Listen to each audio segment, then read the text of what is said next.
the sidelines for a long time. Now I'm finally getting in the game. It's about time. This is my time. This is my time. The only thing I consider impossible is losing. I've been waiting on the sidelines for a long time. Now I'm finally getting in the game. It's about time. This is my time. This is my time. The only thing I consider impossible is losing.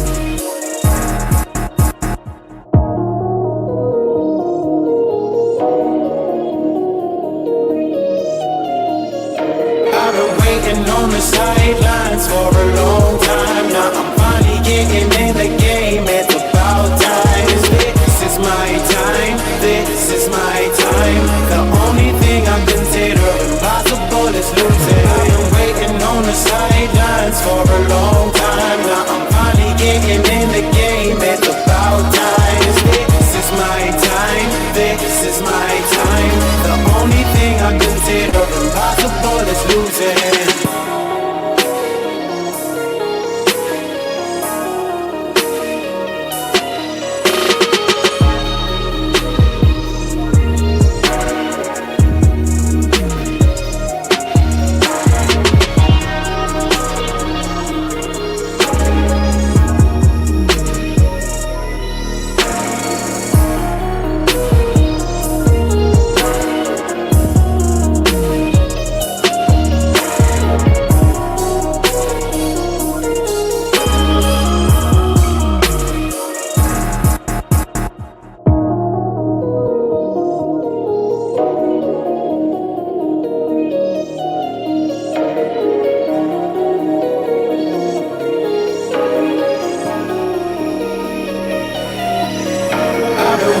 On the sidelines for a long time. Now I'm finally getting in the game. It's about time. This is my time. This is my time. The only thing I consider impossible is losing. I've been waiting on the sidelines for a long time. Now I'm finally getting in the game. It's about time. This is my time. This is my time.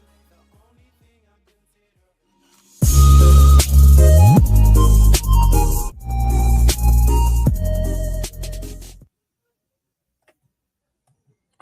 What's up, ladies and gentlemen? Welcome back to TD Fans Talk, home of the real Miami Dolphin fans. Y'all punch the like button on your way in the building. As you all know, I had been traveling. I had been out of town for a little bit, but I'm back. So no more green screen, no more bad reception. Hopefully we got a clear quality picture. Let me know in the chat if you can hear me right now. Mic external. Oh, wait. I still don't even know if I'm on the right mic.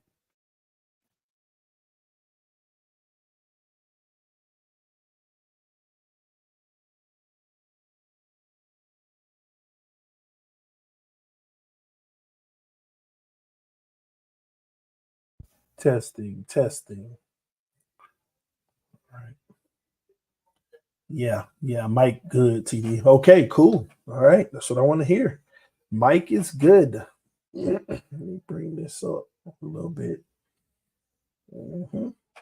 All right. Well, hit that like button on your way in the building. Let your friends and family members know about the channel as well.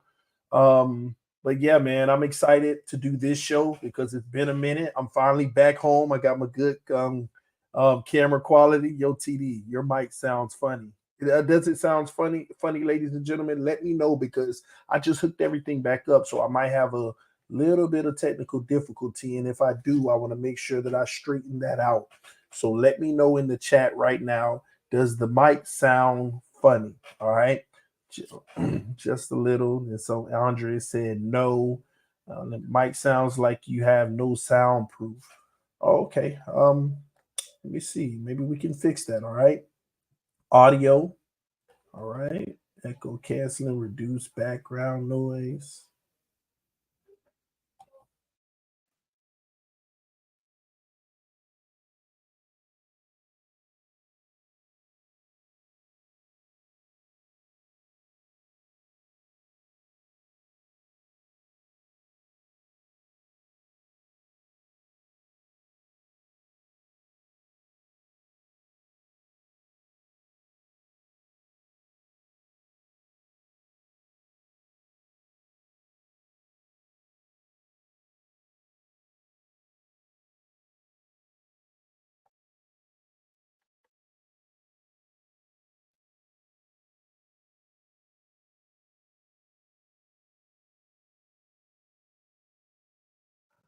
Testing, testing.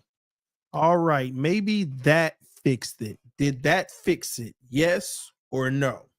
Yes or no? Please, I hope y'all can hear me. I think I just fixed it. I wasn't even on the mic. All right, let me know if it sounds good, if it sounds crystal clear, if my quality is good, or if it's still messed up. And I apologize that we're going through this at the beginning of the stream, but I just got back home in the studio. So at the end of the day, I had to hook everything back up. And sometimes you got to get your settings right. Way better. I hear you. Perfect. Oh, good. All right.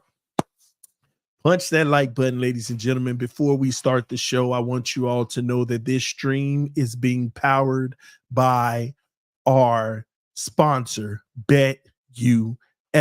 I'm excited about BetUS, and I want to tell you guys this. They've been partnered with this channel for quite some time now, going on 2 years. A really good partnership.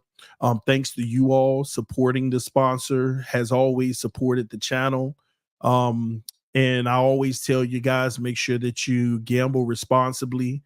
BetUS has resources and things of that nature if you have any issues with that. Otherwise, if you do bet responsibly, a lot of you guys have had a lot of fun, enjoyed your time with BetUS, especially the casino portion and things of that nature. But I'm appreciative of those who do bet on Sportsbook that you use BetUS because it's always supported this channel. All right. It's helped us do bigger and better things, the relationship. One thing I'll tell you about, live streaming and what I do, it's a lot of equipment involved, a lot of things to help the quality, make it bigger, better, microphones, soundboards, monitors, systems. My next biggest project is I'm actually going to be upgrading my system so that I can give a better production with OBS, so you can have scenes, videos, and things of all of those type of things. So again, thank you so much for supporting our sponsor, BetUS. It has always been a great relationship between this channel and them. So with that being said, remember, they do have right now a promotion that is a special promotion where you can receive 125% bonus. The link is in the description of the video, but it's no longer on your first deposit. It's actually your first 3 deposits that you get to take advantage of the bonus by using code JOIN125. All right. The link is in the description of the video so you can take advantage of that. All right. Now, the first 3 deposits is up to $2,500. All right. 125%. All right. Supporting the sponsor is supporting the channel, but also BetUS has 24/7 customer service and 24-hour fast and easy payouts. Is something that a lot of people, when you win, you want to get your money and enjoy it. So they have that option for you guys. All right. Now, what I like to do is show you right now where they have our team. And I'm going to be honest with you. We've moved up the ranks, ladies and gentlemen. We are plus 1,000. Plus 1,000. All right. In the AFC. We are the 5th best team in odds in the AFC. Now, I don't like that Buffalo is in front of us. I don't get it. If anything, move the Jets up right now with what they've been doing. But Buffalo being in front of us, a lot of people believe that they're better. And this is the season we have to prove them wrong. We got to do what we do and take care of business and prove them wrong and let them know that Miami's better than Buffalo. But we also, in the same sense, cannot let the Jets come sneak up on us, okay? Because that plus 1,000 for Miami looks very enticing. $100 win you $1,000. $1,000, ooh, win you big money, 10,000. 10,000 win you 100,000. 100,000 win you $1 million. $1 million win you 10 million. 10 million win you 100 million. 100 million wins you $1 billion. $1 billion wins you 10 billion. And if we win $10 billion, ladies and gentlemen, y'all already know what your boy going to do. Hey, Stephen Ross, man, let me go and get my team from you. Here come 10 billion, man. I'm gonna give him 9 billion. I need $1 billion in my pocket now. I need $1 billion in my pocket. I'm gonna give him 9 billion. I'm gonna get the Dolphins. I'm gonna go up in there on the first day. I'm like Chris Greer, Tua in my office now.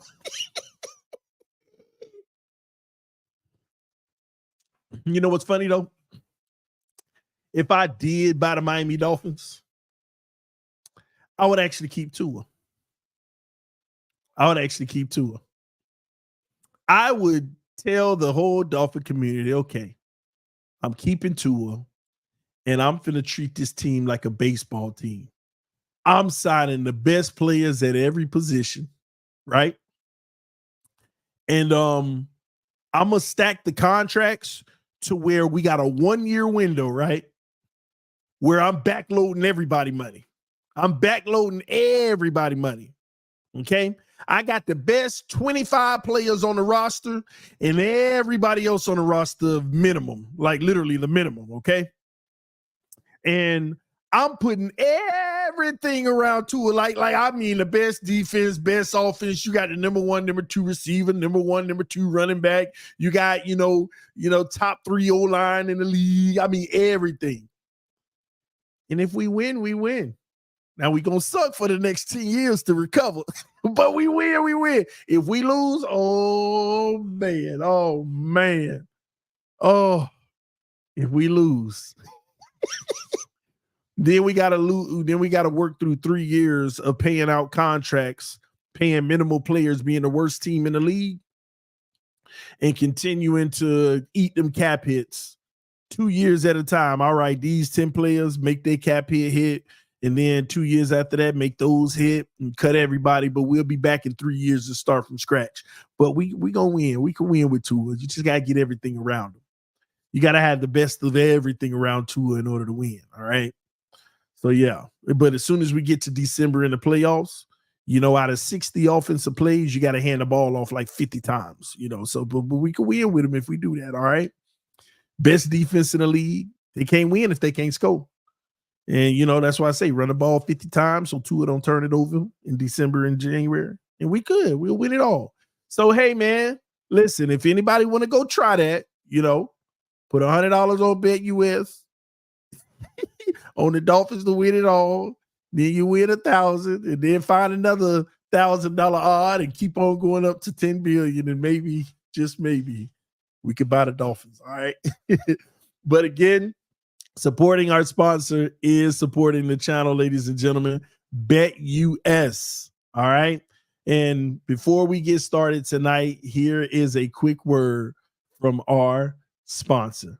BetUS, America's favorite sportsbook and casino. Live betting and racebook. We're celebrating 30 years with a historic offer. A 125% sign-up bonus on your first 3 deposits. Plus 10% gambler's insurance. Get started today. BetUS, where the game begins. Where the game begins. The wife got me some tea. She put on that trophy husband to make me feel special. Oh, she got me feeling special tonight. So that OnlyFans might be coming tonight. But anywho, let's go ahead and get started. All right. All right. So what do I want to do tonight? Okay. First, I want to do what I enjoy when we do this. And what I mean by that is, those times where I go to the chat and I ask everybody, what do you want my reaction on? What do you want my thoughts on? Tell me now, and I'll write down the 20 things, and we'll start going through them all. I'll do my short, brief monologue and it'll only be about 10 to 15 minutes tonight. And then I'll start going through the list of what you, the viewer, would like to talk about. All right. So we're going to get started. I know that we got some people on Twitter watching right now. This is why I always urge the Twitter viewers, come over to YouTube, subscribe to the channel. Okay, so that you can be involved in the chat so that I can see your chats and actually write them down. For some reason, Twitter it doesn't always have it linked. Okay, it's not always linked to where I can view them all. It might work tonight, but I don't see any Twitter messages coming through. But I do have the YouTube messages. So I always say those on Twitter, go to your YouTube app. Go to TD Fans Talk. Make sure you subscribe, turn the notifications on, and you can view this exact same stream as well so that I can write them all down. All right, so let's go ahead and get started. I'm about to come in the chat, and I'm going to write down everything you all would like to discuss, and we're going to go through them all, okay? And see, 10, 11, 12, 13. All right. Let's hit these super chats while you're putting them in, okay? My brother G Firm in the house. He said, my man, my brother. Salute to you, homie. Let me tell y'all something, man. G Firm, that's my day one homie, man. This is one of my guys, man. We go back and forth all day, every day. He with that Tua delusion, though, but he's a very based, not crazy over the top. But one thing I admire about G Firm, he can admit when he's wrong. The only problem is when we had conversations, he always wrong. But that's neither here nor there. He gonna get on me about that later. He said Brian Thomas Jr. at 21. Let's make that the first thing. Brian Thomas Jr. number 21. All right, love it. Jose, Tua cutting weight. He about to run 1K miles. Tua weight. I want to talk about that because I saw what happened in that, why that even came out to begin with. The homie G Firm again said, dog, you buying the Dolphins would feel like when the Somalia Pirates stole Captain Phillips. Look at me. I'm the captain now. Nah, but I ain't going out like them.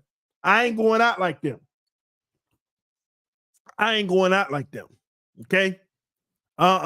You know what? You know a better analogy? Me buying the Dolphins probably would be like Trump winning the election in 2020, whatever year he did. That'll probably put 2016 or whatever. All right, that's probably what it'll be like. All right, let's move on. So we got the super chats. All right, let me go through the chats and see what questions and what topics y'all want to talk about. All right. Let's talk about Greer cooking right now, TD. All right, Greer cooking. Question mark. All right, Michael Thomas, the next move before the draft. Michael Thomas. All right. Let me put on here salary cap. Because I want to look that up with y'all. I haven't even seen the update. I want to see where we are. Okay. Fields.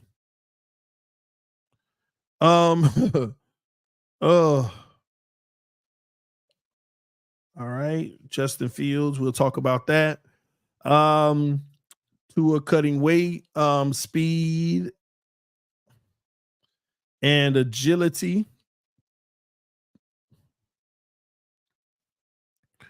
All right. Diggs drama. I'll write it down, but I have no idea what the drama is. So when we get there, y'all gonna have to fill me in. Why you miss super chats? I didn't. I got them. Raiders fan wondering what you think of Christian Wilkins. Was your best D lineman. He was. You got you a great guy. I mean, it's worth it for you guys. It costs a lot. We just couldn't afford them. Some people will say it ain't worth that much. It is based off of the new market, but it's expensive. But that's what you got to pay. But you guys got a winner. All right. What else? Any other questions? Fields, I got that. What's taking so long for Tua's extension?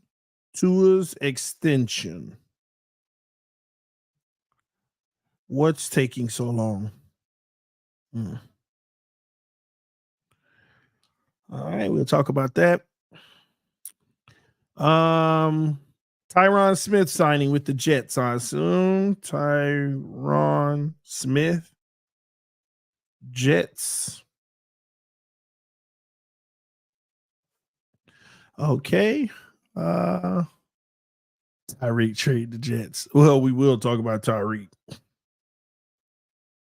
Tyreek drama. How about that? Let's put that on there. Let me see. Let me see. Anything else? Put it in now, because once I start the show, I don't want to go into topics that people already put. Okay. All right. How do we stop Tua from ruining another season?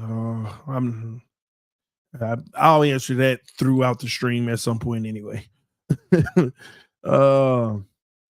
Tua playing good in big games. They go hand in hand with what I just read.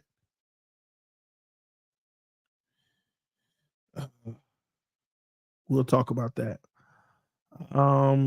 Post June 1st signing, I think we need to hold off on that, honestly. We just got money. We got to see what's available then. You don't know what's to be available. Quick answer though, Connor Williams, if he gets healthy. If he retires, he retires. What position would I pick in the first round? Number 21 pick. All right. A few more and we'll be done. All right. Let me push forward to the top. Wilkins replacement.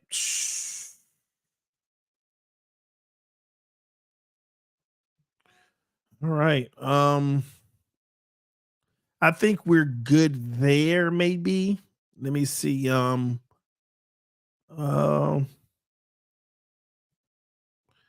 Tua QB coach. Tua QB coach. Do we know who it is? Are the fans drafting a QB? Good one. Drafting a QB.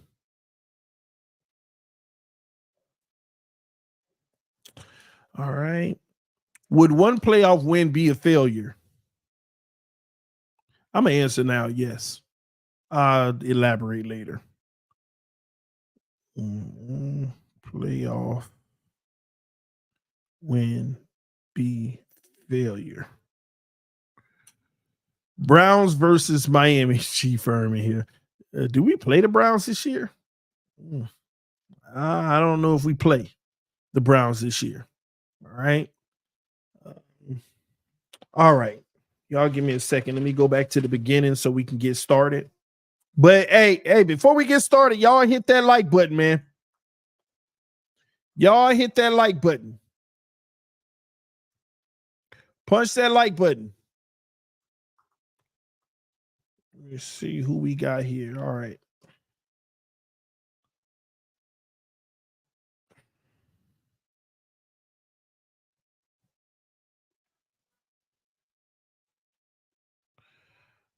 Let me see here.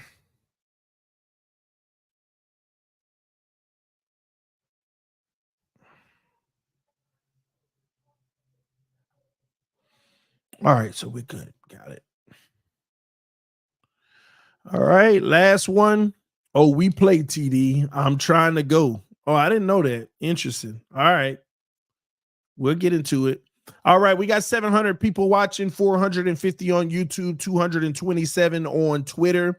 This is my last call for those watching Twitter right now. If you want to get in on the conversation and you want to put your chats to be read, you got to come over to YouTube because they'll show them all. So come over to the YouTube channel, TD Fins Talk, subscribe on YouTube, and you'll be able to be involved in the conversation. Shout out to the one Twitch viewer. We always got that 1 to 4 Twitch viewers, but we got that one person watching from Twitch right now.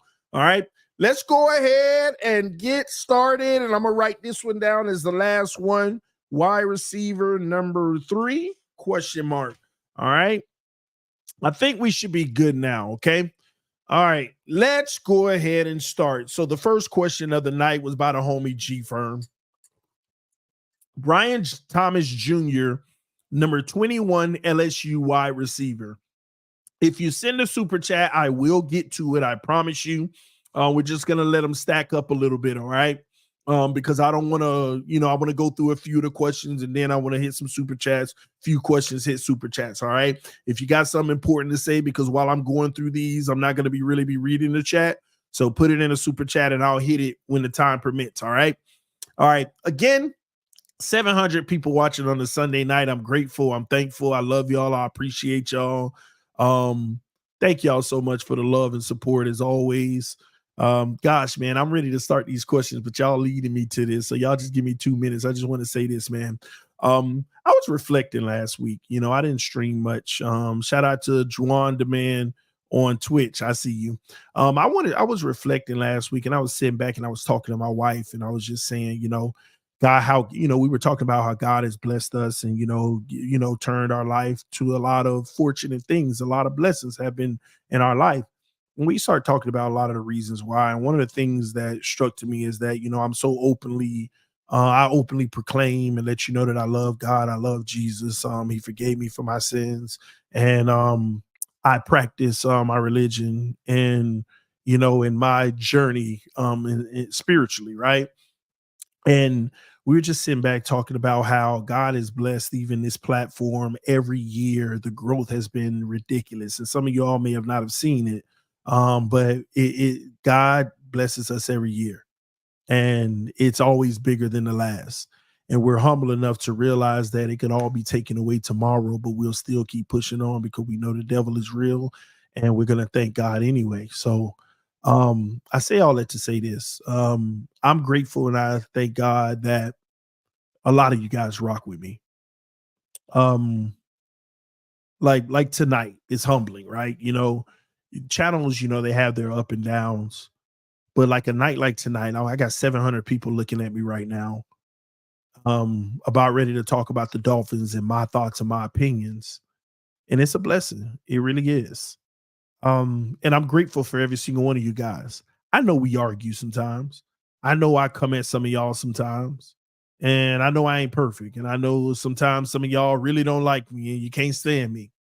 But I appreciate you. I appreciate you. I'm grateful for every viewer we have. I'm grateful for every penny people invest in this channel via super chats. I'm grateful for the support of sponsors, things of that nature. I'm grateful for the comments you put in the comment section. I'm grateful for when you hit the like button. I'm grateful for when you let others know about the channel. I'm grateful and I thank God because only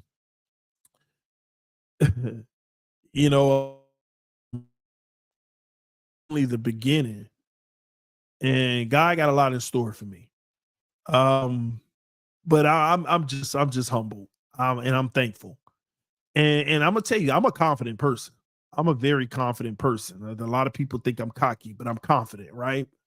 But I am humble when it comes to what God does in my life. I am very humble.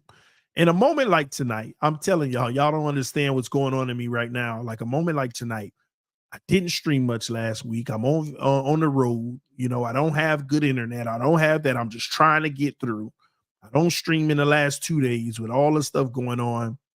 And I could have easily turned this stream on and 40 people were watching. And it's like, hey, I'm still going to do what I do. But no, I turned the stream on and I got over 700 people rocking with us. God is good.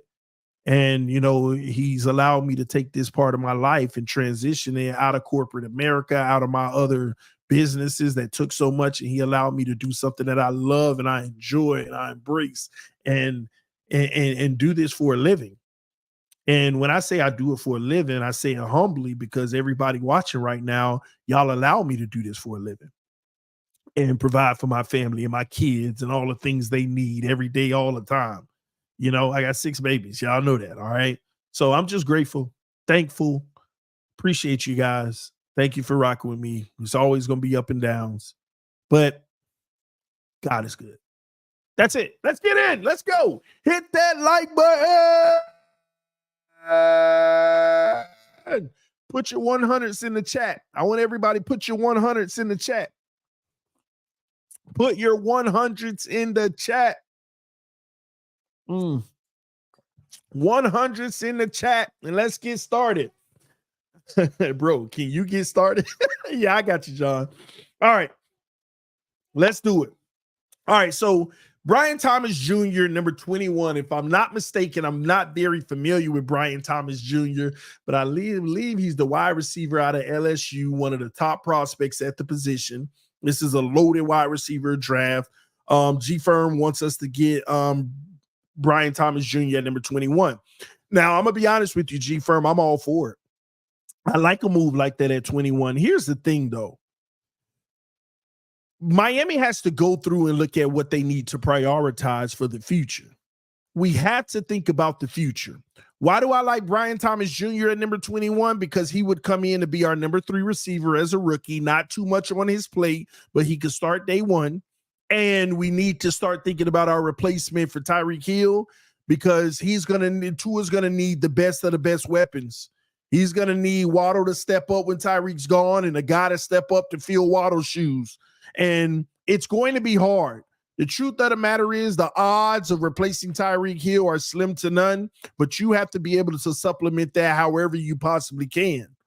So I like that, but here's the issue. That isn't the only position that we're dealing with that same conundrum. What are we doing about the nose tackle with Christian Wilkins? We done brought 4 nose tackles in, and I don't care what none of y'all want to say. You can get mad at me all you want, but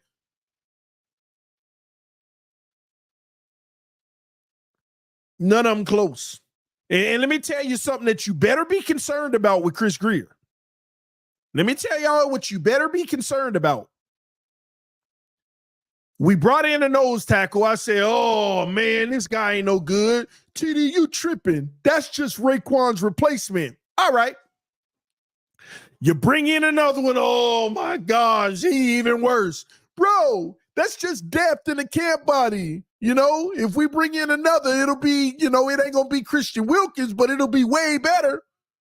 We bring in the third one. Oh, my gosh, he's just as bad as the other two.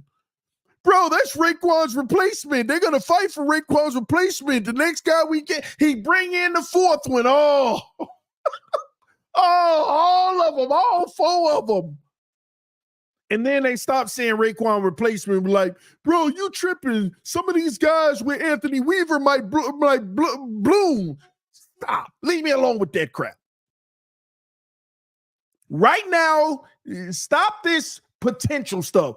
When they have a sample size, you go off of what their sample size is until they show you otherwise. Is it a possibility that they could thrive under Anthony Weaver and rejuvenate their career?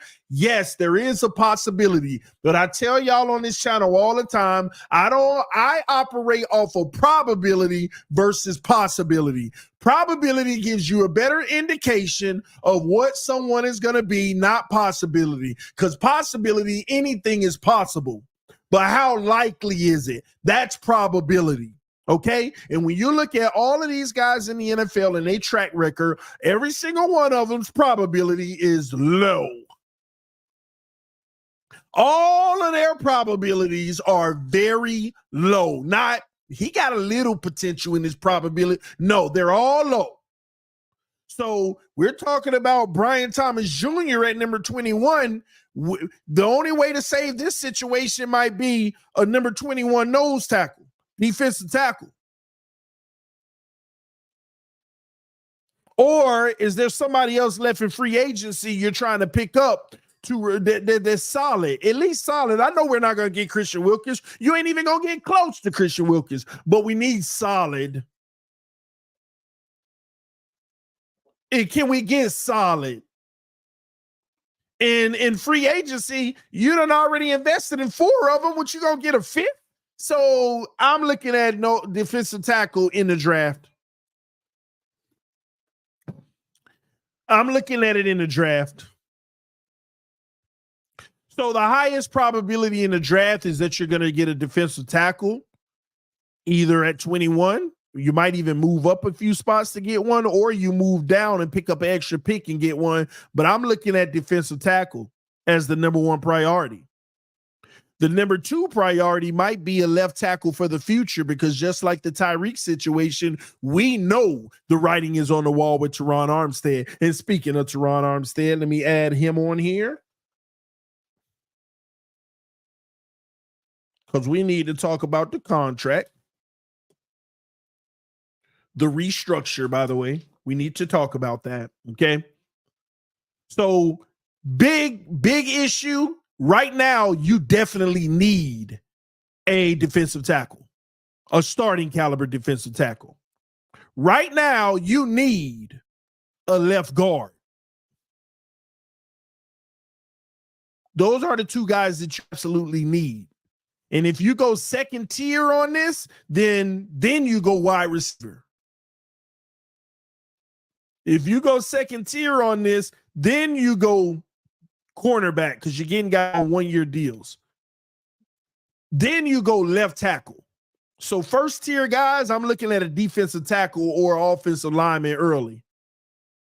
Second tier guys, if you get them in the first round, then if you don't like who's there at 21, then you want to look at the positions of wide receiver, left tackle, and those type of things.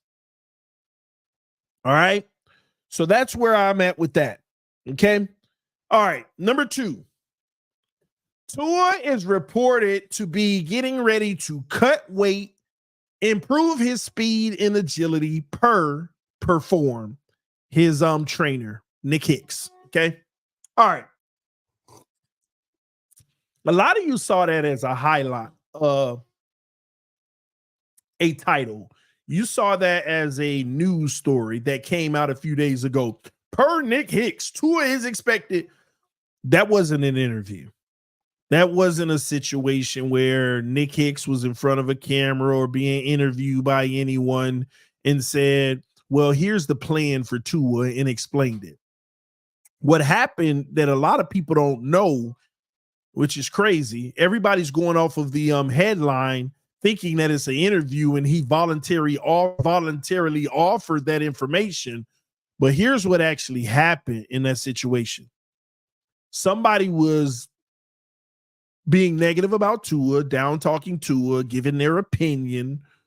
So maybe it wasn't negative. I don't know. I mean, I don't even want to say it's negative because I don't remember exactly what they said, because I was right there when it happened on Twitter. Somebody said something in relation to Tua. Basically, he can't do this or do that. Like, he's not going to run the ball, all this and that, and this. Something they were saying that didn't put Tua in a positive light to make you smile. It definitely made you feel like we ain't got no good quarterback, right? Nick Hicks responded.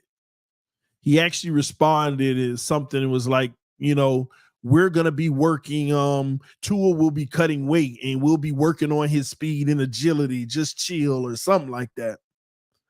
That's what he did. He was responding to a post that I don't think he liked or appreciated.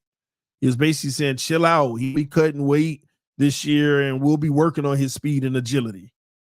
So they saw that and was like, per Nick Hicks, Tua's going to be working on his weight, cutting his weight and his speed and agility this all season, which is fair. They couldn't make that a headline. I mean, he said it. It's his trainer. So, and they ran with it. So that's what happened. It was Nick Hicks being defensive about something I think Tua couldn't do. And then he's saying, well, we're chill out. We're working on that, So it is what it is. Now, here's my issue. I don't have no problem with the whole exchange. I don't have no problem with him cutting weight and working on his speed and agility. It'll be beautiful. I don't think you're going to see much of a difference. But here's what I'm concerned about. The context of the whole back and forth was about him being more mobile and running the ball more. That's what the context of the back and forth was about. Hear me and hear me clearly. We all know we need a mobile Tua for him to take the next step. But I don't want no mobile Tua. If Tua became mobile and, added mobility into his game, you know how he'll do it once every 2 weeks? He'll surprise you with something. And let me say that again for the people who don't understand. Once every 2 weeks, okay? You know how he'll do something with his legs and surprise you once every 2 weeks? But the least mobile guys in the NFL at least give you 1 a week. Guys who got a little bit of mobility give you 2 a week. Guys who are just athletic and can do a little something, but they pocket passers give you 3 a week. The mobile guys give you 4 to 6 a week. And then you got the Josh Allen Lamars of the world that give you 8 to 10 a week. You see what I'm saying? There's levels to this. Right now, Tua is one of the least. And like once every 2 weeks. That's the Tua I want. If he's the future and you're about to give him the big money, that's the Tua I want, ladies and gentlemen. Now, I know that it sounds like I'm being a hypocrite right now because I say Tua don't have mobility, man. If he had mobility, he'd be perfect, blah, blah, blah, blah, blah. But we know the consequences. Is it worth the risk? Because first of all, they've already lied to us and fooled many people. Didn't fool me, but they already fooled people, making it seem like Tua proved he can stay healthy this year. He didn't prove anything. It's like this, y'all. It's like this. If you're riding a bike 10 times in a week, in a month, just hypothetically, if you ride a bike 10 times in a month, right? And every time you ride the bike, they push you intentionally every time and you fall. And you get up and 3 out of those 10 times, you hurt yourself really bad. And then the next month, you ride the bike 10 times again, but every time they're about to push you, you slow down. And they push you and you don't get hurt. Or you go around the push to not get hurt.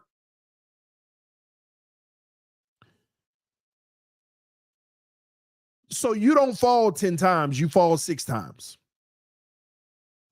And you don't get hurt. That's what Tua was this year. But the position requires for you to take certain hits in order to maximize what you can do. Did Tua step into his throws when he could every single time when the team needed him most? Or did he cower and say, I'm not going to take that hit? There were too many business decisions this year. That's not proving you could stay healthy. That's limiting the team to keep you healthy. And that's where the conundrum comes from. That's where the issue with Tua comes from. We can't even get the max value of our quarterback because business decisions are being made. And that's what happened this season. There were too many times you could step into the throw. He hurried up and just threw it in the dirt. Too many times you step into, you about to get hit, but you can deliver that. Bam. He didn't want to take the hit. He cowered and went down. Sack.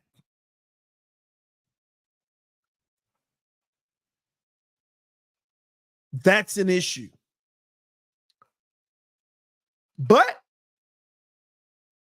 do you want that issue? Or do you actually want him hurt? So that's what we're dealing with. I'd rather take that issue. If we're going to give him big money and keep him long term, because that means you're stuck with him, then if you're stuck with him, you got to do what's going to get the biggest bang for your buck. And I'd rather him protect himself as a sacrifice, even though we might lose a game or two because of it. I rather the limited version than the opened up version missing 6 to 8 games in a season, 4 to 8 games in a season. If we're going to pay him long term and stick with him. then we need to protect our guy. So cutting weight, adding speed and agility, that don't say nothing to me but putting him at risk. That's all it says to me, is that you're doing these things that will give him a higher probability to be at risk of hits that he may not even see coming when he's getting out of trouble, using that speed and agility. And some people say, well, we need to protect our quarterback with a good O-line. Stop preaching to the choir. You more worried about the O-line and Chris Grier and Mike McDaniel. Ain't that what Grier said? It is what it is. They're not going to fix the O-line like that. It is what it is. I'd rather Tua do what he did last year and protect himself. If we're going to invest in him long-term, then we need him healthy. I don't trust Mike White and Skylar Thompson at the end of the day, because I don't know what to expect from them. So I still understand cutting weight and speed and agility, but Nick Hicks also said this. He said this in his tweet. Tua put the weight on because he was told to protect him better. So what, you want to take that away? You want to take that away? Even more risk. So I'm not really sure that I'm in agreement with this plan. Not quite sure I'm in agreement with this plan, ladies and gentlemen.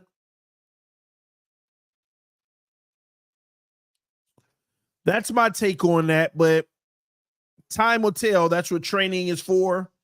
We'll see what version of him we get on the back end of it. Y'all hit that like button on your way in the building. We got over 500 on YouTube, over 300 on Twitter. If you want your comments answered on Twitter, make sure you come to YouTube, because the Twitter chat doesn't work often. All right. Usually you're only viewing or you're chatting with the Twitter folks. All right. We got some more super chats and I'll continue in a second. Okay. We got Steelers new picket wasn't it. Too bad we can't. Oh, don't get me started. John Newton at 21 and Xavier Leggett at 55. Interesting with the Leggett one. Not bad. But John Newton, got to do a little research on him. TD, can you do a stream showing what we will do in the draft, what you want us to do in the draft, and maybe a crazy draft situation just cause? Those are coming, Nightwolf. Those are coming. But I'll remember this message, but those are coming. We're going to do a lot of mock drafts and things of that nature, all right? I got you, homie. All right. Let's move on. All right. I like this one. Let me pull this up real quick for the homie. All right, so I think this was the homie CB83's tweet, if I'm not mistaken. He said, TD, Grier cooking. Chris Grier is cooking, ladies and gentlemen. All right. But I got y'all know your boy always bring proof. You know, Grier is cooking. I ain't gonna lie. I'm not gonna front. Chris Grier actually is cooking this free agency. Chris Grier is cooking. Y'all see that? Your boy is out here cooking. Your boy Grier out here cooking, man. Ooh, wait till he mix that together. Wait till he mix it together. There you have it right there. Chris Grier is cooking. There's my response to you, CB83. You ain't never lied.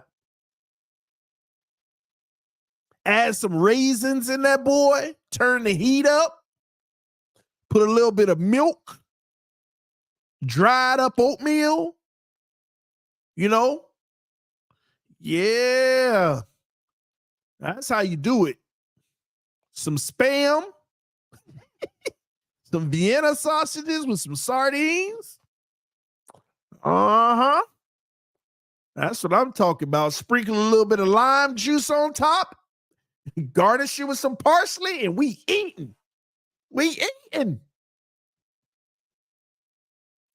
So, yes, Chris Greer is cooking. All right. I thought that'd be funny, but let me give y'all a honest assessment. All right.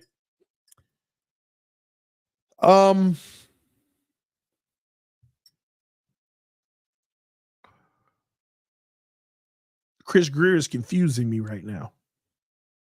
Y'all know me. I need evidence. I need data. I need to put it all together because every move you make has to tell me which direction you're headed in the future, and he's confusing me.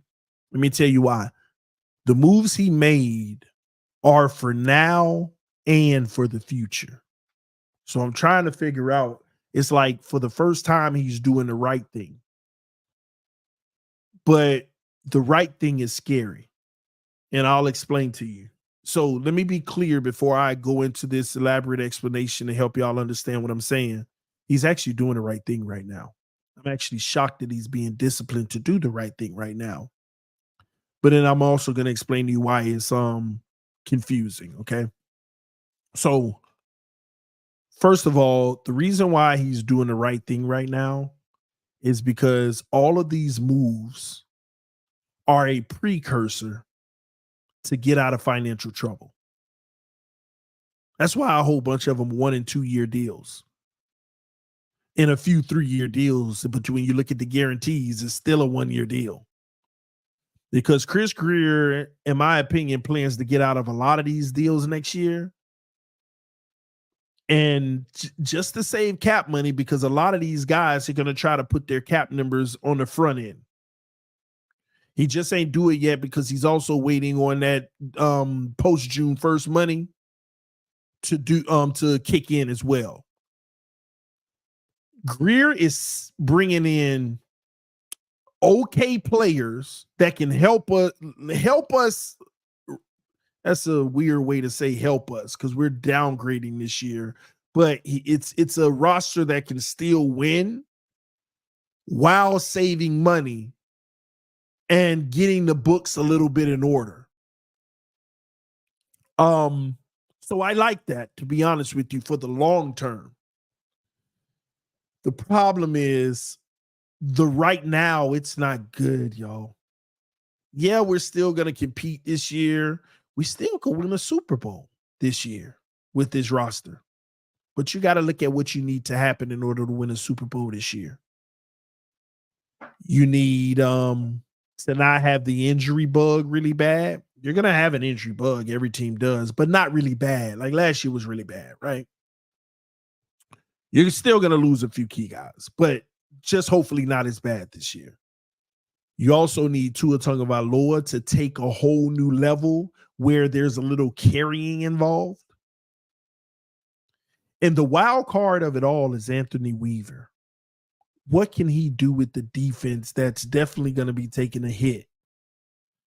But in some areas, it got better. Not by far. Nothing to blow out of proportion. It's interesting because the team is still solid when healthy. The problem is we got a lot of things working against us early on. For example, the defensive end position, that's a bother early on. Like you don't want to lose games just because of that situation. Like we're hoping for a miracle that Chubb or Phillips can, hey, I'm ready week 1. What, like literally, if it happens, you better say wow. Because the reality, to be honest with you, the data says Phillips could be back week 1, but the solid data says Phillips is going to be back week 6 or 7.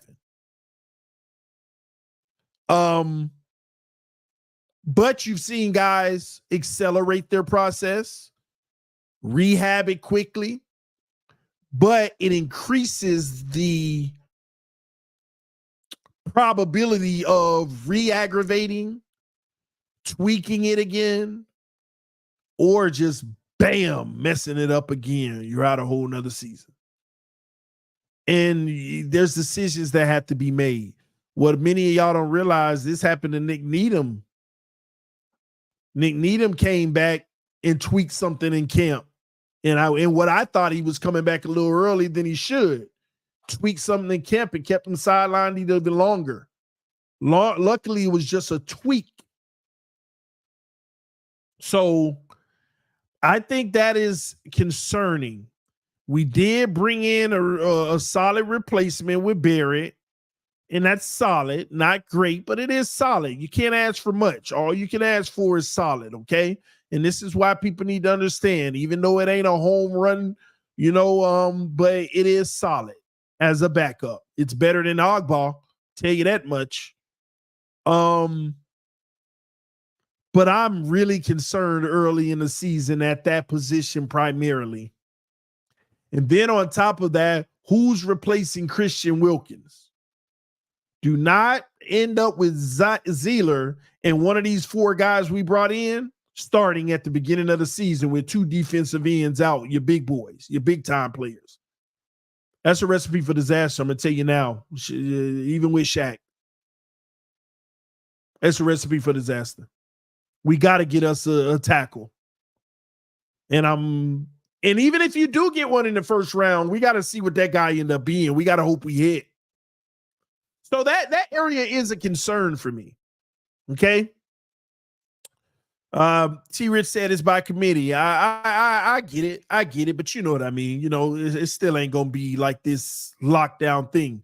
That's why I'm telling y'all, Anthony Weaver is the wild card in all of this. Can he shock us all? Can he shock us all? We'll see. We'll see what we do on the defensive side of the ball. But Greer is bringing in a whole bunch of players that are projects too, hoping that he can, turn one of these guys around. Now, how does Greer typically do with projects? Not very well at all, ladies and gentlemen. The only projects that Chris Greer have hit on are the ones that are coming fresh out of college, undrafted, or sitting on someone's practice squad. Guys who already have 4 years starting in the NFL and they've been bad and we bring them in, he has not done good in those projects, but we got projects. And that's why a lot of them are on the defensive side of the ball. And I'm looking at Anthony Weaver and saying, hey, let's see what he can do. Jay Stone said, where is your faith, TD? My faith is strong, brother. My faith in God is strong, but that's the only thing that I exercise my faith with. Everything else operates out of possibility and probability, bro. Let's get that straight now. Faith on anything outside of religion is hope. Okay, it ain't nothing but hope. Where's your hope?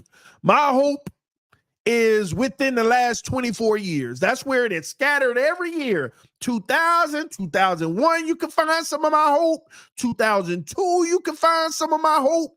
My hope all the way, you just go back every year and you'll see, look at that little bit of TV hope right there.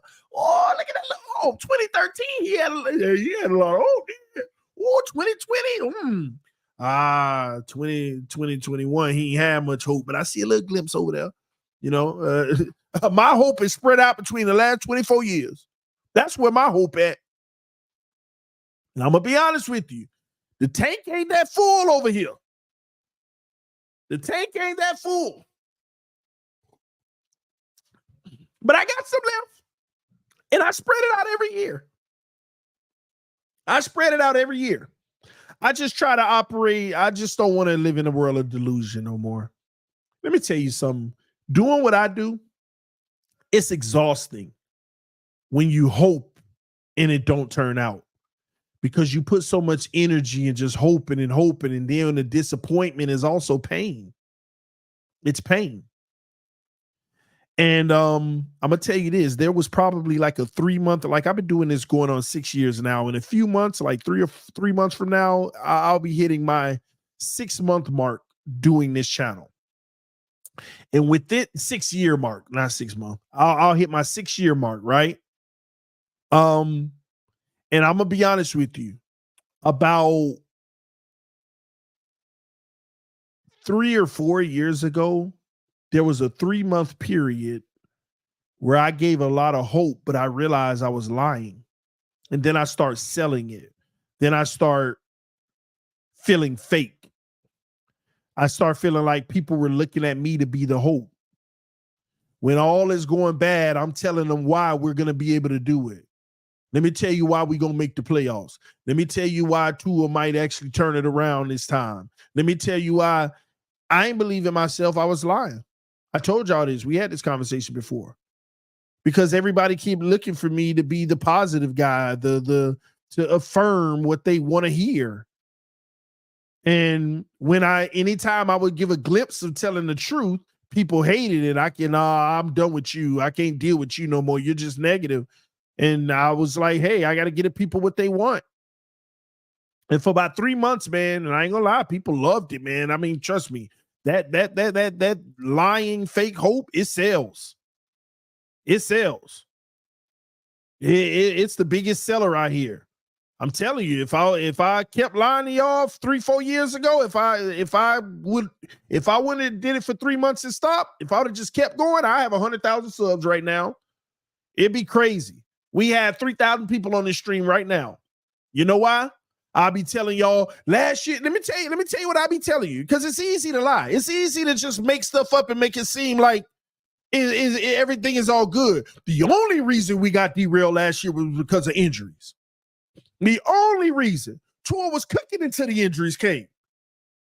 We better than Baltimore. I'm telling y'all, we better than the Chiefs. These injuries derailed us. Now, this year, let me tell you the good things that Chris Greer did, because Jalen Phillips, he coming back early. You know how hard he worked. He's coming back early. He's going to come back early. Chubb going to be ready by week 2. And Shaq Barrett, the most underrated. He's finna be a dog in this system. Y'all must be don't know Weaver. You must be don't know Anthony Weaver. Man, we finna be better than the Ravens with Anthony. Y'all going to see. I promise y'all. Oh, my gosh. Y'all don't even understand what y'all about to get with Anthony Weaver. We finna be probably a top 3 defense off the gate. Tua's finna take a whole nother level. Nick Hicks out here saying he finna drop weight. The speed finna pick up. The agility finna pick up. He finna be out here. He ain't gonna be as fast as Lamar, but he gonna be right there like CJ Stroud and all that. You already know he's slicing dice. One of the best in the NFL. Y'all already know what time it is. Man, this is going to be the season, and we're going to win it all. Because let me tell you something. Christian Wilkins was good, but at the same token, you don't want to pay that kind of money. And on top of it, man, this is the only year this man have never had sacks. This is the only year this man ever had sacks. And at the end of the day, it was against bum teams. It ain't amount to nothing.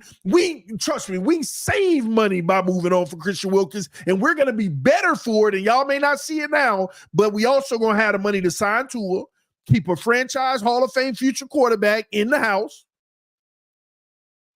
I can keep going and going and going. Selling hope is the easiest thing you can do. Easy. It's too easy. Piece of cake. Somebody said you getting subs right now. Ooh. I'm gonna tell you now. Ain't nobody sell it better than me if I would wanted to lie to y'all. Nobody gonna sell it better than me if I wanted to lie to you. It's too easy. SL Flame said, damn, you had me. Bro, it's too easy, man. I can make anything on this team sound good. Anything. Anything, bro. I mean, it's too easy. But to really break down and evaluate what's happening and call it, and at the end of the season, didn't I tell y'all why this was going to happen? It's the unpopular thing, but it's the right thing. I can't sell out like that, man. People give donations like this to hear me not sell out. The crazy thing is, here's the sad part about it. Here's the sad part about it. If I was selling out, I had red on the screen all day. I had them orange $20, them yellow $50, and them red $100 all day. It would get so crazy that I can't even read the 2s and 5s no more. If I was selling hopium, I would have yellow, orange, red, and green on the screen all day. Trust me, because them 3 months when I did it, it was crazy. It was crazy. But I'm going to be honest with y'all. Real talk. It's tiring lying. It's exhausting. It hurts my jaws giving fake smiles. And like I'm telling you, like that crap hurt. Like the fakeness is just ugh. And it's selling out on what I started the channel for to begin with.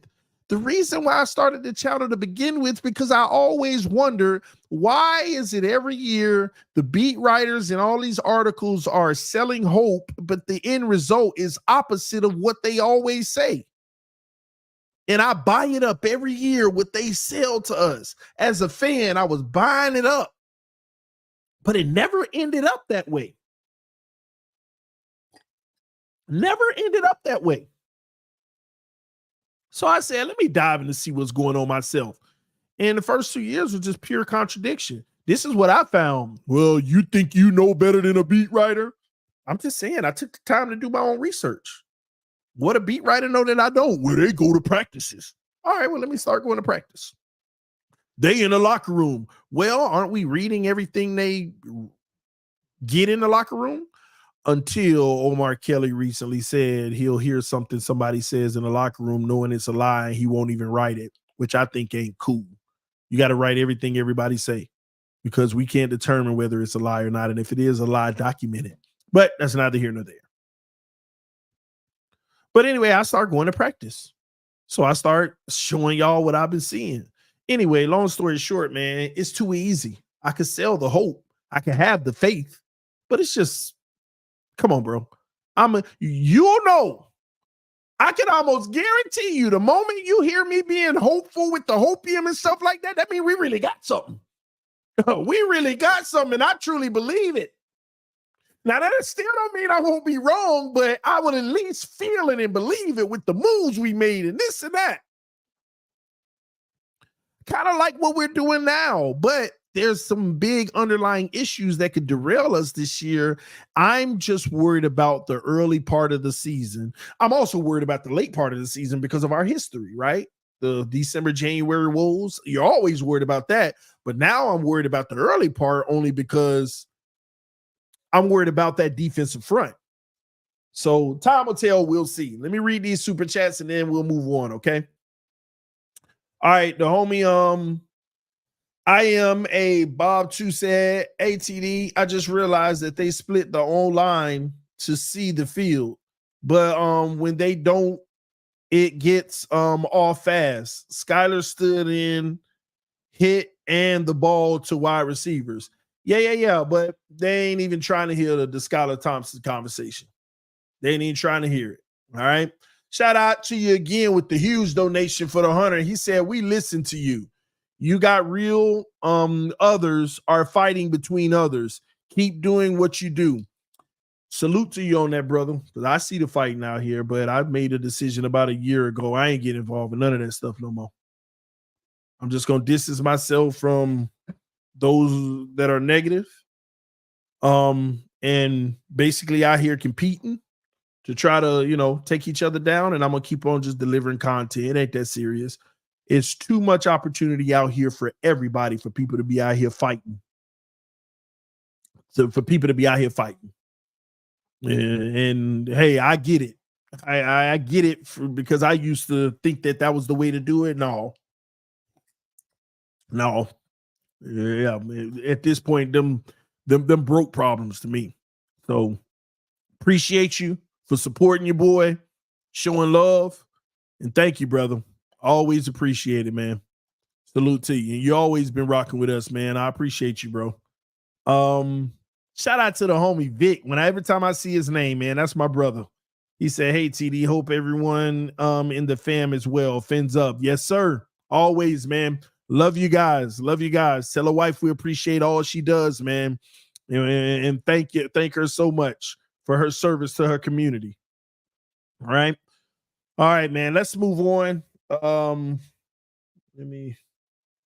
right, let's move on. Knock this out. Okay, we got that done. All right.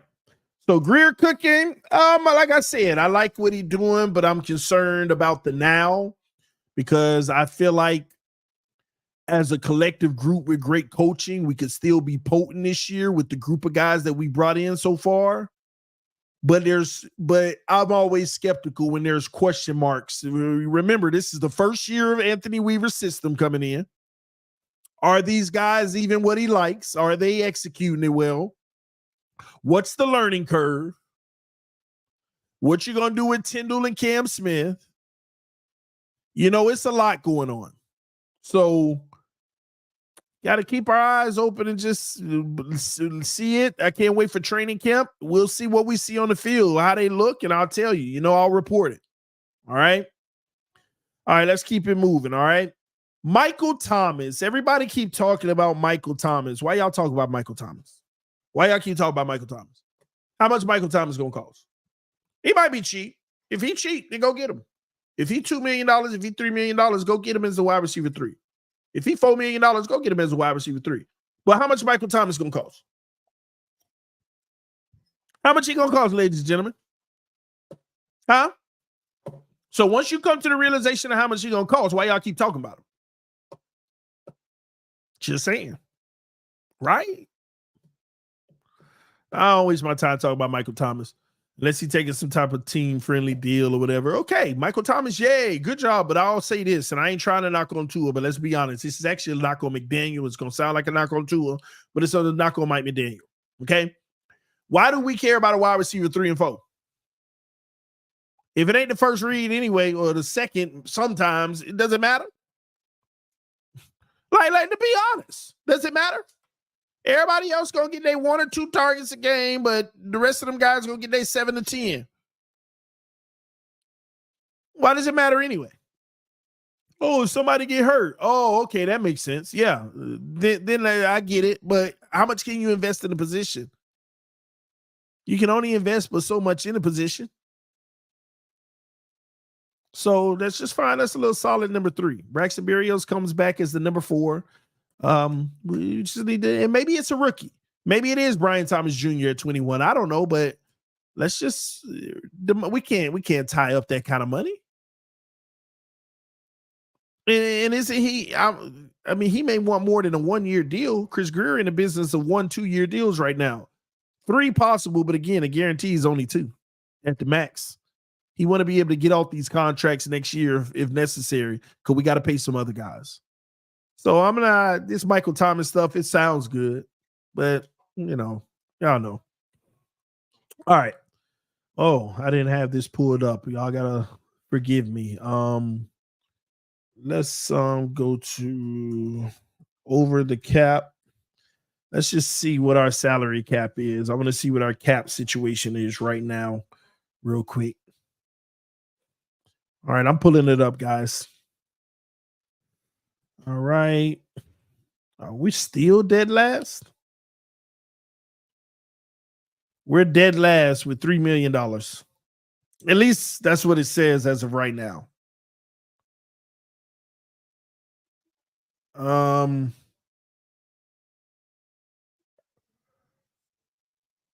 Yeah. With $22 million in dead cap.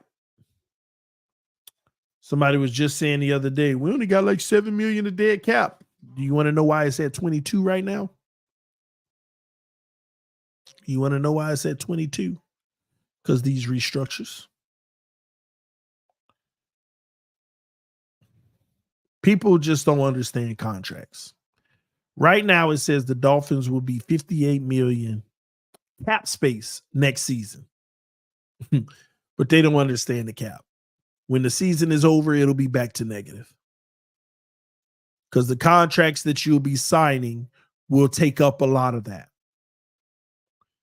When you sign Waddle, when you sign Javon Holland, when you figure out what you want to do with Phillips and all of those guys, Even if you pick up fifth-year options, if you pick up Waddle's fifth-year option right now, that $58 million goes down to like 40 something, like 40 or something like that, probably 40. So that's what y'all need to understand. When you pick up Waddle's fifth-year option, we got 40 million. When you re-sign Javon Holland, it's going to drop drastically. When you re-sign Phillips, maybe, I don't know, whoever it is, it's just going to keep coming down. It's going to keep coming down. And remember, we got that much with only 28 people on the roster for next year, as of right now. So they'll still need to fill 32 holes. No, 35 players they would still need to sign after next season because we'll only have 28 under contract. We'll have the second, third lowest in the NFL of players under contract, something like that. Just FYI. And that's why in 2026, which is 2 years from now, we have the 8th least amount of cap space. And you guys will see whenever the Holland thing comes through, when the Tua, I didn't think about Tua. When Tua's contract comes through, Holland's come through, Phillips and Waddle, we're going to automatically be in the negative. Then they're going to restructure theirs right away to try to get in the positive. And then you'll see the cap situation start to get worse and worse as years go on. We have already made sacrifices, ladies and gentlemen. The Dolphins have already made sacrifices on the cap. We made early sacrifices, not keeping Connor Williams, Robert Hunt, Van Ginkel, Christian Wilkins. Jerome Baker wasn't a sacrifice. That was the time to happen. It was going to happen around this time. Xavier Howard wasn't a sacrifice. Matter of fact, it should have happened years ago. Those weren't sacrifices. But Van Ginkel, Wilkins, Connor, Hunt, sacrifices. Excuse me. Cap sacrifices. You know how you usually make it later on? We made them early so that we could afford to sign those other guys. But then we're going to be in a situation even with them where we're like, what should we do? So stop. When these people say, oh, we got a lot of draft picks next year and we got $58 million in cap space. Stop. Stop the cap. You don't understand how it works. Soon as they give Tua his new deal, soon as they give Javon Holland his money, soon as they pick up Waddle's fifth-year option before they give him his contract, it's probably going to be $5 million left. Then you got to decide what you want to do with players like Jalen Phillips and all of them. And you can't go $5 million left because you got 35 players you need to sign. So it's even worse. This is why I tell y'all, next year around this time, it's going to be a big, massive negative number as well. We're going to have some decisions to make. And Teron Armstead ain't going to save you much money because what he really did is add avoidable years. He just did a 3-year extension. You know he ain't playing 3 years. This might be it right here. They just did that so that they have room to spread the money out on the back end. So they're going to convert some of that into dead cap. Then you got to replace him with a left tackle, which is going to cost more money. Then you're going to be asking yourself, do we keep Chubb? Yeah, the contract say you got to keep him another year. Well, is it time for Tyreek to go? Yeah, it is, but do you want to? Do you want to try and give him one more year? Like, you got decisions to make next year. Y'all better hope they don't say, hey, Holland, we can't do this yet. You better hope that don't happen. They pick up Waddle 5th-year option, and he play on his 4th season, going into his 5th year. He might bet on himself because Greer gonna come to him and be like, "I got $25 million for you." And Waddle, if he have a baller year, he might be worth 30. 2 years from now, he might be worth 33. He might say, "Nah, I'm straight. They know what I could do. Even if I get injured, I'm a weapon that everybody know." So It's going to be very interesting in the future how we manage our cap. Very interesting. Time will tell, though. We'll keep going through it. We'll keep it. But please ignore when people be walking around here. We got $58 million next year and a whole bunch of draft picks. You ain't even going to have a whole bunch of draft picks next year. You don't think Chris Greer going to take some of them next year picks and try to get back in the 3rd and 4th round this year? Duh. He going to be swapping some of his picks for next year to try to move up this year. GMs don't like missing out on whole rounds. There's all kind of talent out there that they see. But yeah, we'll see how it goes. We'll see. Time will tell. It always does. All right. Man, that's crazy. Chargers got $51 million in dead cap this year. And still got $28 million to spend right now. All right.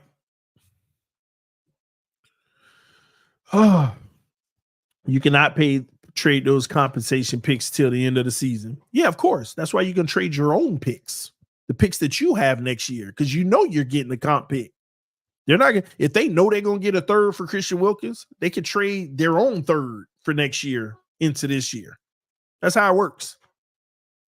All right. Next topic. Justin Fields gets traded to the Pittsburgh Steelers for a 6th round pick and a possible 4th, depending on playing time. I'm not going to cry over spilled milk.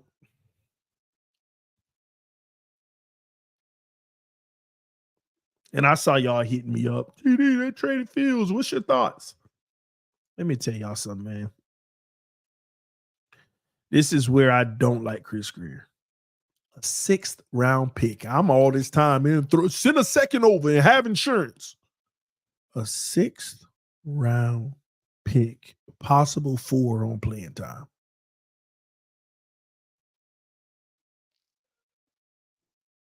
What are we scared of?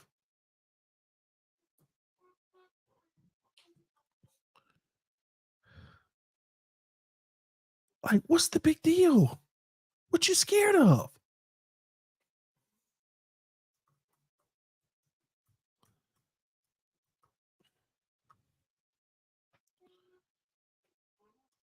I don't understand, man. Like, and I'm going to tell y'all now, it's all to protect Tua. The man is a $3 million cap hit this year. He is a $3 million cap hit this year.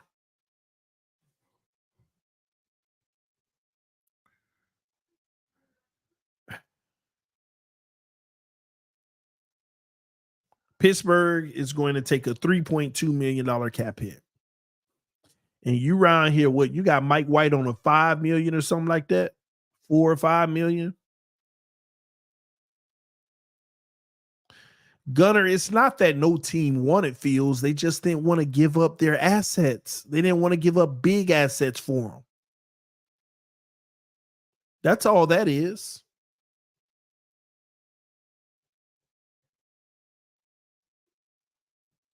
If you're a team that need a quarterback, right? Like the Bears and all of them, right? When you look at all the quarterbacks in the draft, it's a lot of them with potential. So that made the market bad for Fields. Then when you look at the people who have a backup, just like the Dolphins, you don't want the drama because you're bringing in a guy that if your guy doesn't be playing well at any moment, they're going to be calling for Fields, and that's a locker room issue. Because y'all know what time it is. Let December come around and Tua do what he always do. You know good and well what's going to happen. And that ain't just exclusive to the Dolphins. Glenn said, why didn't the Bears keep him? Because they finna draft Caleb Williams. They're going to draft Caleb Williams.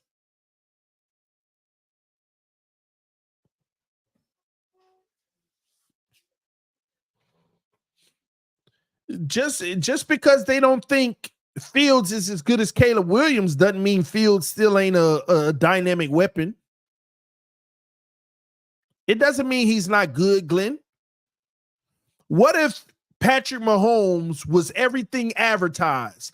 Talk about the NFL version of Patrick Mahomes, and the Dolphins had the number 1 pick and he was coming out of college right now. What would you say then?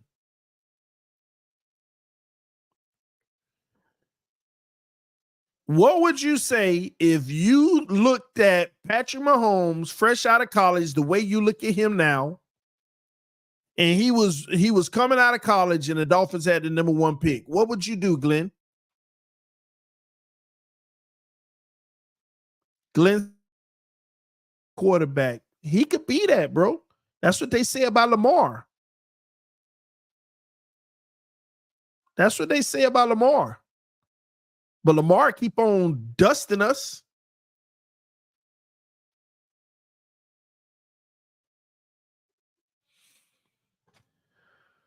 I just don't understand, man. This is all about Tua with Greer. He don't want the drama because he went through it with Ryan Fitzpatrick. People talk about Skyler. Oh, okay, this is all Chris Greer. Like I said, I don't want to cry over spoiled milk, but if I'm on Fields, you should be happy about this situation. If Russell Wilson plays well, you still get an opportunity to be the backup there and develop. If let me see.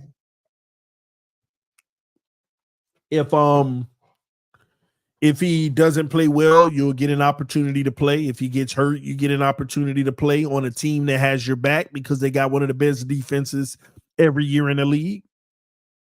And that's the type of team you would want to be on. A team that's led by the run game and defense. Justin Field will work wonders over there.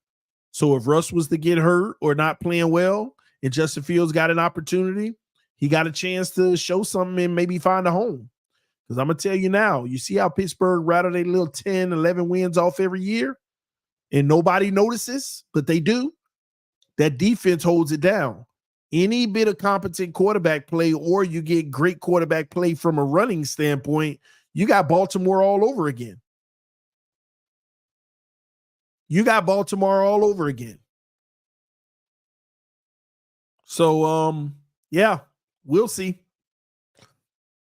Good luck to him. We'll see how it turns out. All right. Next topic. Somebody said, TD, what's your thoughts on the Diggs drama? I don't know nothing about the Diggs drama. Can y'all fill me in? Anybody want to put in the chat what's going on with Diggs? This is new to me, but I put it on there because I want to know. If it is drama, I want to know about it. Shout out to the 532 people watching on YouTube, 410 people watching on Twitter. If you're on Twitter, come over to YouTube and subscribe to the channel. Greatly appreciate it. There is no drama. Another made up story. All right. I figured because I usually hear everything there is to know. All right. Tua's extension. What's taking so long? Nothing. Ain't nothing taking long. This could go all the way up through the end of the summer. You might not get a Tua extension into training camp.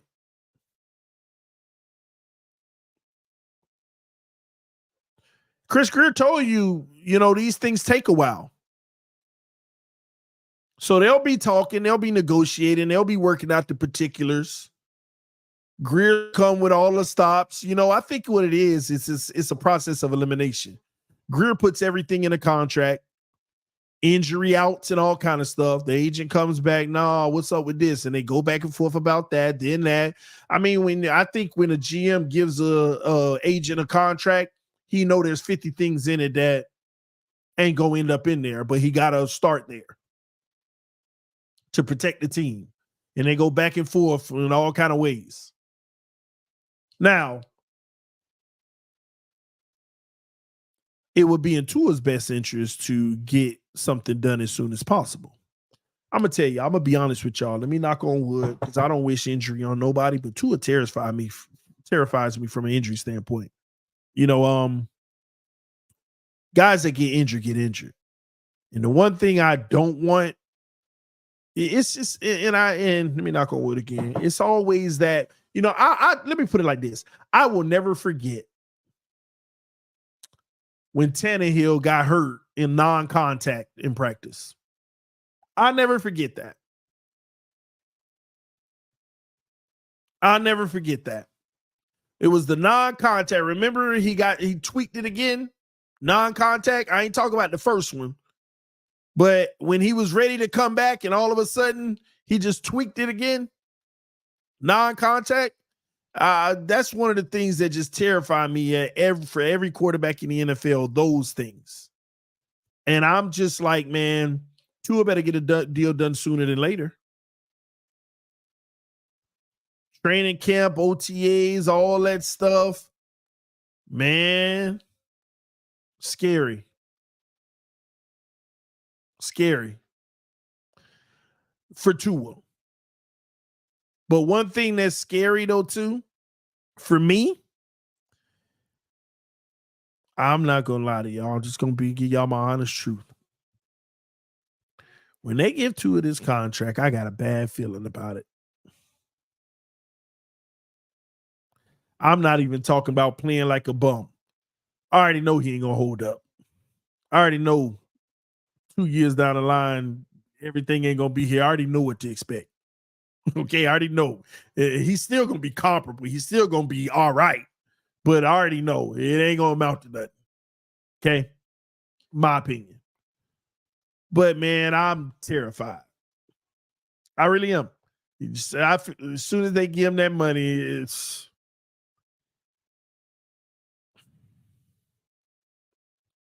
Cloud Life say you're wrong. Hope so. Hope so.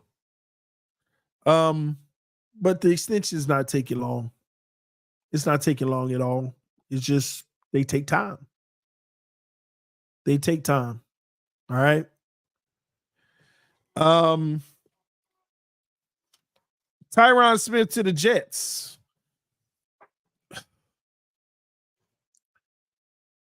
The Jets are genius. I'm not even gonna lie. I hate the Jets, man. But I ain't gonna lie. I'm side-eyeing them. I am side-eyeing them. They loaded up. Now they just need one receiver. I'm telling y'all now, all they need is a receiver. And you see, who is it? Mike Williams or whatever? Meeting with them this week. They need one receiver. The Jets are loading up. Not only did they fix their O-line, they brought one or two guys in that's solid just in case somebody get hurt. And that Tyron Smith signing, genius.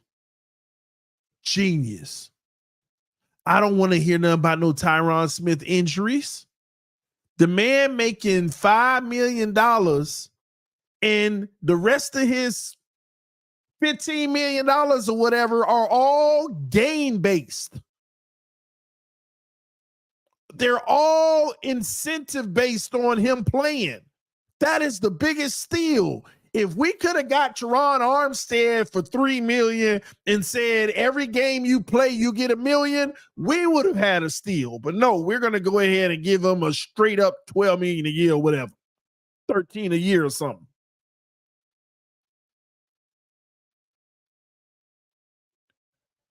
So he got like a $800,000 per game or something like that. Outside of that, just a little $6 million or something like that is the regular contract. So if he goes down, hey, we save money and we got a backup for him. And they're going to go in the draft probably and get somebody. Austin said they are signing injury-prone players, but the contracts are insuranced. That's the point. If you're going to sign injury-prone players, when they go down, at least the money that you're saving from them being down, you could just go get somebody. You could actually spend quality money and go trade for somebody or go get somebody. Us, if they go down, hard hit.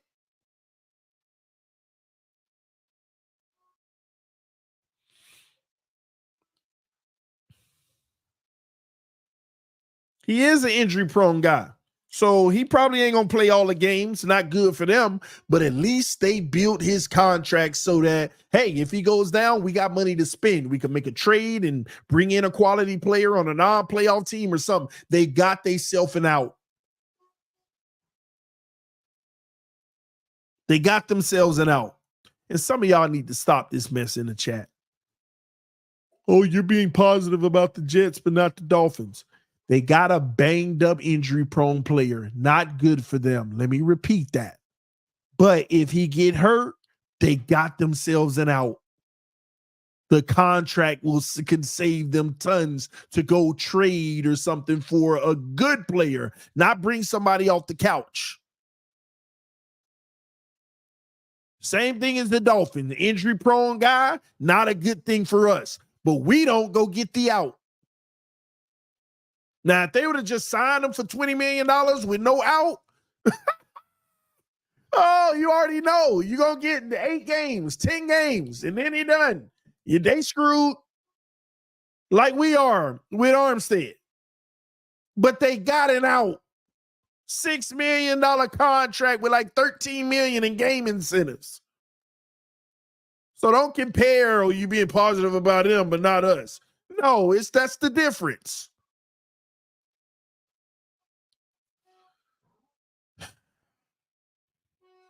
This is going to be an interesting division this year. Don't let the Jets sneak up and beat us. That's the one thing we could bank on, beating the Jets. Don't let them sneak up and be a better team than us. It's over. Oh, gosh, you talk about the embarrassment.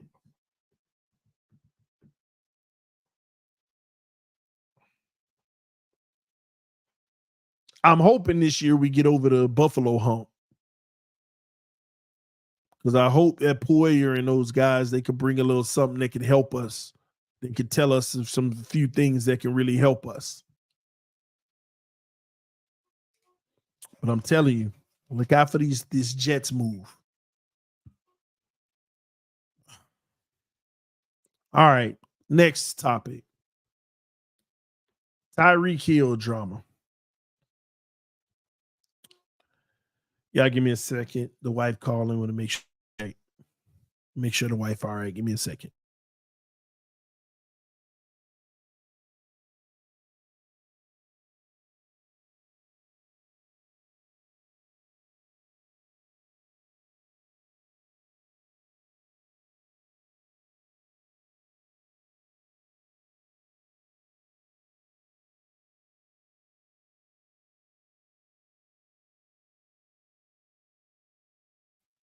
All right, y'all. Let me do a few more. Told the wife an hour and a half, and we're going on 1:40. So let me do a few. Tyreek's drama.